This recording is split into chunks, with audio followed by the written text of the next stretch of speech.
Біздің жобамыздың тақырыбы улы газдарды анықтайтын сенсорлық құрылғы. Қазіргі күнде көптеген газдар кеңінен таралады.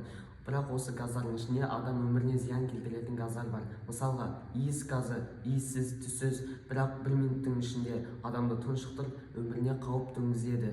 Сондықтан, осындай қауіп-қатердің алдын алу үшін сенсорлық құрылғыны құрастырудың маңызы өте зор.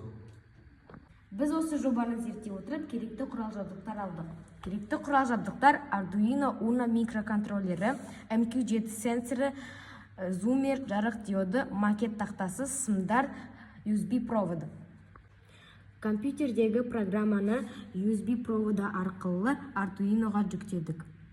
Программамыз жүктелді, енді газды тексеріп көрейік. Газ мөлшері көбейіп тұрса, саны да өзгеріп тұрады.